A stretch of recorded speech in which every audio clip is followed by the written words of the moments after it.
दुनिया भर में कई बीमारियों के इलाज के लिए कई अनोखे तरीके निकाले जाते हैं।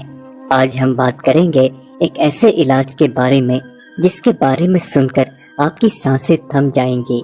इस इलाज को फायर थेरेपी के नाम से जाना जाता है। सुनने में तो ये बड़ा ही अजीब लगता है कि भला शरीर पे आग लगाकर किसी भी बीमारी का इलाज कैसे संभव है। आप माने या ना माने, लेकिन ये एक हैरत अंगेज सच है। फायर थेरेपी के नाम से मशहूर ये तरीका पिछले 100 से भी ज्यादा सालों से चीन में इस्तेमाल किया जा रहा है। चीन में कुछ लोगों का मानना है कि इस इलाज से तनाव, अवसाद, बदहजमी और बांझपन जैसी बीमारियों से लेकर कैंसर तक का इलाज संभव है। हाल ही में फायर थेरेपी से इलाज एक बार फिर से चर्चा में आया है, जब एक मरीज के इलाज के दौरान खींची गई फोटो सोशल मीडिया पर वायरल हो गई। हालांकि इस बात के कोई पुख्ता प्रमाण नहीं है कि फायर थेरेपी वाकई में फायदेमंद है या नहीं। आइए अब हम जानते हैं कि फायर थेरेपी से कैसे एक मरीज का इलाज किया जाता है। सबसे पहले मरीज की पीठ पर जड़ी बूटियों से बना एक लेप लगाया जाता है, फिर उसे एक तौलिए से ढका जाता है। उसके बाद उस पर पानी और अल्कोहल का छिड़काव करने के बाद आग लगाई जाती है।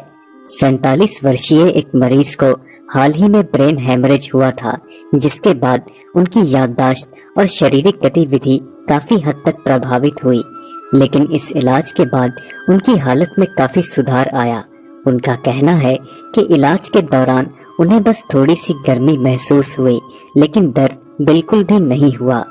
इस विधि से इलाज करने वाले जोंग फेंगहाओ अपने काम के लिए काफी मशहूर हैं। वे कहते हैं कि फायर थेरेपी मानव इतिहास में चौथी बड़ी क्रांति है। इसने चीनी और पश्चिम दोनों ही तरह के इलाज को पीछे छोड़ दिया है। फेंगाओ बीजिंग के एक छोटे से अपार्टमेंट में लोगों का इलाज करते हैं। उनका मानना है कि इस विधि का इस्तेमाल करके लोग ऑपरेशन से बच सकते हैं। भयंकर बीमारियों के इलाज के लिए बहुत बड़ी रकम खर्च करना हर किसी के बस की बात नहीं होती। ऐसे में सस्ते इलाज की भारी मांग है। फेंगाओ को पीठ में बेहद दर्द रहता था। पहले वे इस इलाज के बारे में जानकर बहुत हैरान हुए, लेकिन अब वे कहते हैं कि सब कुछ जानने के बाद अब उन्हें बिल्कुल डर नहीं लगता।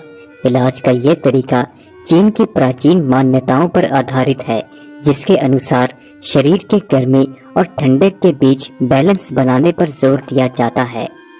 फेंगाओ के मुताबिक शरीर की ऊपरी सतह को गर्म करके अंदर की ठंडक दूर की जाती है। फायर थेरेपी को लेकर मीडिया में कई सवाल भी खड़े किए गए कि इलाज करने वाले के पास सर्टिफिकेट है या नहीं। इलाज के दौरान किसी दुर्घटना से बचने के लिए किस तरह की सुरक्षा व्यवस्था है, इस पर फेंगाओ का कहना है कि कई बार लोगों को चोटें भी आई हैं।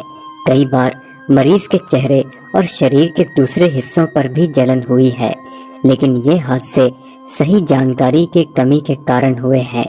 मैंने हजारों लोगों को ये तरीका सिखाया है और आज तक हमसे कोई हादसा नहीं हुआ।